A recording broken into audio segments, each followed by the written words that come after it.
Ladies and gentlemen, it's been some time since I have done wrestling content, yet alone TEW. The last time was about 8 months ago, in November of 2020. AKA, I've not played TEW since 2020. The wonderful year of 2020. Okay. Whew. So we are here with another rags to riches type story. Kinda. Of course, as you saw, I made a graphic. Oh no, Paul Heyman has been released from WWE. He goes to make his own company, Iron Class Wrestling, ICW. This is similar to CWE, but it's not CWE. It is ICW. I have other graphics for ICW now. I've made mobile graphics in the past. It just happens that the one graphic I actually had on this computer was a blue one, which matches CWE. It's kind of just like a reboot of that, kinda, but also not, because we can't grab people from AEW. Can't do that. I don't remember if Paul Heyman was the owner of CWE, but he is the owner of ICW. Tagline ICW Art Show, because there's not an ICW currently available to go to. Yeah, there's no ICW here currently, but there is one dead, insane championship wrestling event. So I've skipped the first day, skipped one day. That's when I did some fun little admin stuff. Haven't done all of it, but I did go and try to start signing a few people. So far, these are all the people that I have sent contract opportunities to. We have Leo Rush, Brian Pillman Jr., Chris Bay, Trey Miguel, Willie Mack, Matt Condona, Fred Rosser, EC3, Fred I can't say that last name, God. Andrade. However, WWE did send Andrade a deal which gives him 100k per month, or 12 million, actually no, 1.2 million per year for 2 years. That's 2.4 million. I'm not fighting that. So Andrade, he's going to WWE. Anyway, I'm still trying to sign Joey Mercury, Nick Dinsmore, Sean Waltman, Brian Hebner, Mike Cardona, Robert King, Renee Young, Josh Matthews, Chris Hero, Jacob Fatu, Jeff Cobb, Jonathan Gresham, Myron Reed, Mikey Nicholas, Griff Garrison, Farah Barr, I said that wrong, Marshall Von Erich, and Ross Von Erich. Those are all the people I'm trying to sign currently. If anyone who asks me to sign, are you going to tell me in the comment section down below? Way! Or also subscribe, because, yeah, I unlisted all of them. I didn't private any of them. I think YouTube's forced me to private everyone before 2017. But they didn't watch wrestling stuff for 2017, so that's fine. But if you want to watch any of the previous wrestling stuff I've done, there are playlists which have the unlisted videos, so you can still watch them. Watch the horrible series that I've done in the past. So they're not gone. They're loved and they're not gone. They're still here. Pod champions, am I right? This is currently in June, this is beginning of June. So all of the releases from WWE, because WWE released people at the end of June. There you go. Yeah, those people that were released at the end of June are still in WWE currently. Everyone released at the beginning of June, for example, Murphy, Strowman, Aleister Black, they're not in the company anymore, and I can only sign them 3 months after, they've been released, because that's how it works. As for the people who were released at the end of the month, I think Ruby Riott was one of the examples. Right.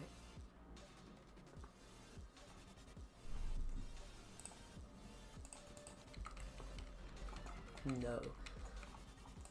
But best be assured, if you can see people, there's some people that should be released, but won't be released until the end of the month. Or should be released at the end of the month, they won't be in this version. So, some people are still here, like Rey Mysterio with his I don't know his eye still patched up, but it currently is. I was thinking about doing a WWE save, but I feel like I've done a few WWE saves at this point that I've failed. Of course, most recent one being one of them. WWE is very rich, which is always nice to see. So I don't have a broadcasting deal currently. So I'm going to change this. We'll negotiate, yes. So we have two things that can negotiate. We have MTV or IWTV, which definitely is MTV. There's also WWN Live, which is kind of fun. So I wanna do some stuff with the people. Seems like they have a few like wrestling shows on here, and then they have Shimmer and Shine on this one. So I'll currently new deal for events. Will not pay anything per show of this deal. Will not pay anything, and I'm not asking for exclusive rights, which is nice.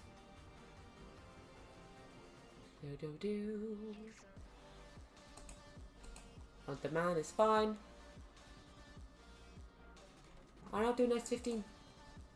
Okay, how can I go?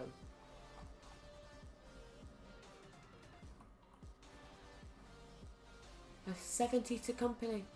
I think that means 70 to me, so I'll happily take that. Iron Class Wrestling pay-per-views is now on here.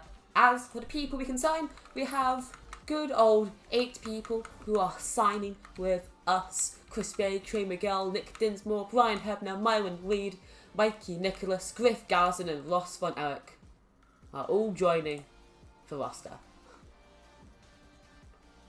And I'll just show you this quickly. Yeah, I'm 5 seconds. Oh wow! Oh yikes! Oh yikes! TEW continuing its trend usually of breaking up couples. CM Punk is now just a loner. Okay, let's add a new event. That's just.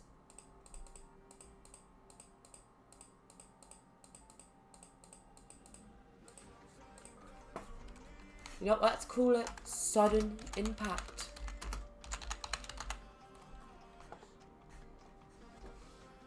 Annual. Let's have our people shoot on a Saturday. So June. Okay, all this would just be the same. There you go. ICW Sudden Impact will be our first show. I also have our titles. We have the all these title pictures are just placeholders because I don't really care about that. You can imagine how it looks to yourself. We have the ICW World Heavyweight Championship, which is that one currently. We have the International Championship, and then we have the World Tag Team Championship. People remember from my past series, I am not good at booking tag team or booking women, so I don't choose to, because then it's just a pain for me and I cry myself to sleep.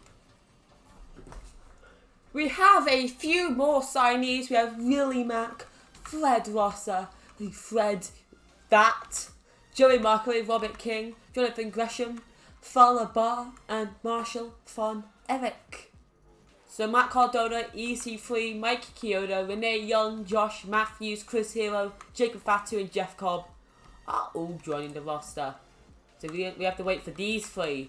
Leo Rush, Pillman Jr. and Sean Waltman. AEW really wants to keep Pillman, but so far they are not doing the right things to keep him, which is good for me. Sean Waltman, just waiting for that to happen, and Leo Rush also waiting for that to happen. And the final 3 people offered the contracts, so Leo Rush, Brian Pillman Jr. and Sean Waltman are in the roster, and that is everyone currently on the roster. It's a small roster, yes. But, you know, there you go. I might change his name. Fred Yeti. Maybe because I find that easier to say. Because I don't know how to pronounce his actual name, which is bad on me. So I'm changing it so that I can pronounce, which is Yeti. There you go. They're upset I stole a couple of people. Just fix it.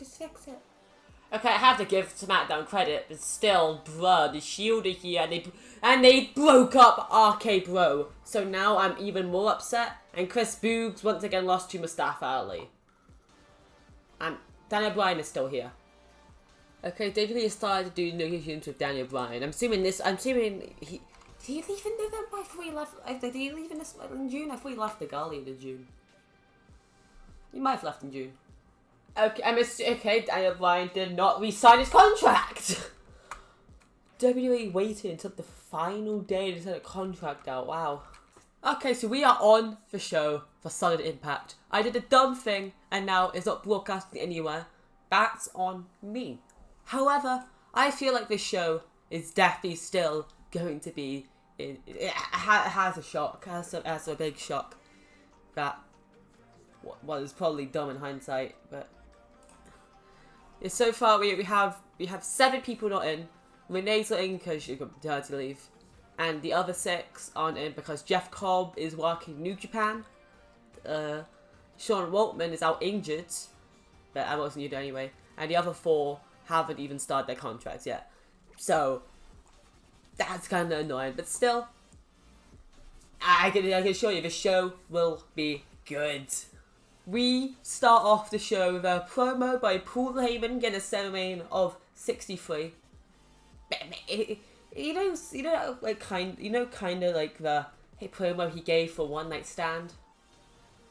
Kind of like that, but instead it's about the new era of wrestling. We've been set up with the big shots of AEW. Yay, all these big top names. And then there's, of course, the behemoth of WWE. I couldn't say the names because that's not allowed. But there's the behemoth of WWE. And instead, there is us. The underdogs. Paul Heyman, he's always had the underdog promotion. He had ECW. It was extreme, it was original. The underdog promotion. Compared to WCW and the WWF. And now, once again, he is in that position with WWE, AEW, New Japan, Impact, Ring of Honor, all of these. And he is the underdog. And he has a few strings that he is ready to pull to become better than all of them. We start off the show with a segment of 29, the Von Erichs versus Fred and Fred for the World Tag Team titles.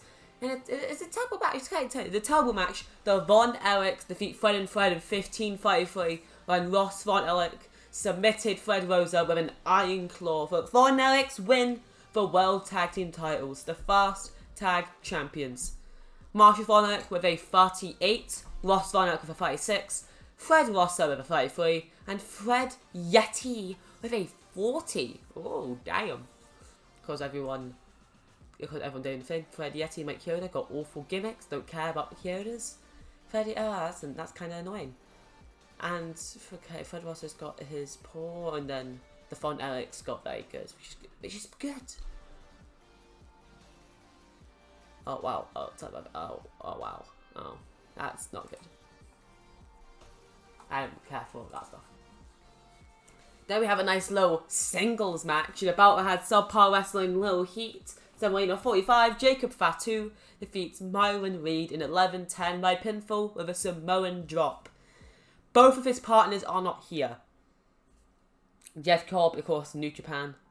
Fowler, not currently. His contract's begun yet. So currently it's just Jacob Fatu. He's not working at anyone currently. That's an issue for me. However, we'll work through it for the time being. Jacob Fatu with a 45, Myron Reed with a 41. They had pretty good chemistry together, which I'm really happy with, because that helps. That really helps a lot. Because then it means, in the future, I can also use this match for later on, maybe the feud, maybe, I don't know. It's good that it's good to have a good chemistry currently, you know? It's good. Good thing. Then we have a promo of later 35 with the Varsity Blondes. They are sure to make they're not able to make the impact tonight, but they are sure to make their impact on the first ever televised edition of ICW's TV show, ICW Toxic. And of course, I used to be on Amino, and I did an ICW Toxic thing. I'm just reusing old assets in my life, you know. Yeah. I'm not, like I said, I'm not really good at promos. I can't really, it's just a simple, like, few-minute promo. You know, I want to try to get everyone on the show. The only person I didn't get on the show was Mikey Nicholas. And that was it. Speaking of which, the main event of the evening is Chris Hero versus a mystery person for the world title. Besides that, every other person that's available, I used. Mikey, unlucky to him. Pillman got a paw for his loose cannon gimmick. Cliff Garrison getting a great on his Ivy League MVP gimmick. A single reign of 47 in a poor match. Leo Rush defeats Chris Bay and Matt Cardona in 13:42 when Rush pins Bay with a rush hour to win the International Championship. Leo Rush getting a title. That cheeky grin there. Leo Rush with a 46, Chris Bay with a 44, and Matt Cardona with a 45. Matt Cardona's gimmick got poor, but the other two got great, and he had a groundswell of public support, which did help him there, which was good. I mean, I was stuck between Rush and Cardona, who would become the first international champion. I decided, let it be Leo, let it be good old Leo Rush, Look how happy he is. He's really kind of tired now. Damn. Life, huh? We have most people on the show, so the show's really short. This will be the mystery person making their entrance before the main event of the evening. Of course, people knew that EC3 was signed to the company, so people just assume, oh, it's EC3. It makes most sense. I mean, he's a new person. I don't think it would be Mikey Nicholas. No offense to Mikey Nicholas. Jeff Cobb is over at a different company currently, doing this in Japan currently, And then the other ones aren't signed. Of course, people know this because they have news outlets. However, then Bryan Danielson makes his debut in ICW. This cost me $80K. I gave him a signing bonus of $80K. Gave him like a month thing of like 10 grand. That managed to win him over. I also gave him like 50% cut. So it's 50% merchandise cut. I think I gave him like 3 years. I forked over a lot of money to get Bryan Danielson. Luckily for me, no ironclad, like non-complete clauses shit I have to go through. So I was able to sign him instantly. And now I've wasted a lot of money on Bryan Danielson. But it's worth it. Because 67. They're up next going against Chris Hero. I'm hoping that does good. And a 70. And a 70. That is beautiful. In a good match, Bryan Danielson defeats Chris Hero in 1903 by pinfall with a running knee, winning the ICW World Heavyweight Championship. Oh. I am happy I got a 70. Bryan Danielson, worth it instantaneously. He got a 79. Chris Hero with a 50. By the way, Bryan Danielson is a major star. The next level of people on well-known. Or on, I think they're unrecognizable. Because there's unimportant, recognizable, well-known star and major star. The next group of people are unrecognizable. That's how more popular he is compared to everyone else. There's two empty gaps. Okay, and then post-match, Bryan Danielson celebrating. Chris Hero raises his hand. Bryan Danielson instantly is on top of ICW, and then the lights they flicker slightly and they power out. Now people have his hands like what? But Bryan Danielson, he won. He is top dog. Lights turn back on. The EC3 is behind him. Spins Bryan Danielson around. and hits his finisher. I don't know the name of his finisher because I'm not good at finisher names. So I can't really say what the finisher name is. He hits his own finisher on Bryan Danielson. And he's instantly ready to make his own narrative in order to become ICW World Champion. Show got a 57. For a show, it's pretty good. I mean, it's 70. I mean, it's a fast ever show. You know, like 57. It's good. It's pretty good. It's kind of on the level where oh gosh, my phone's going off. Freaking mad dog. Wait, there you go. It's a higher level than Ring of Honor. That's good. It's around the same level of NXT. NXT is usually like in like the late 50s to like the early 60s. So it was still in that level. AEW also in that level slightly higher in like the early 60s to like late 60s. But we're still getting close to that area. We're still around that echelon, which is good for us. Make a wonderful speech. Bryan Danielson. I'm gonna give you a hug. Let's see. Let's give Leo Rush some happiness. And that's sure gets his hero a good thing. Seem pleased, and seem pleased. What a good show.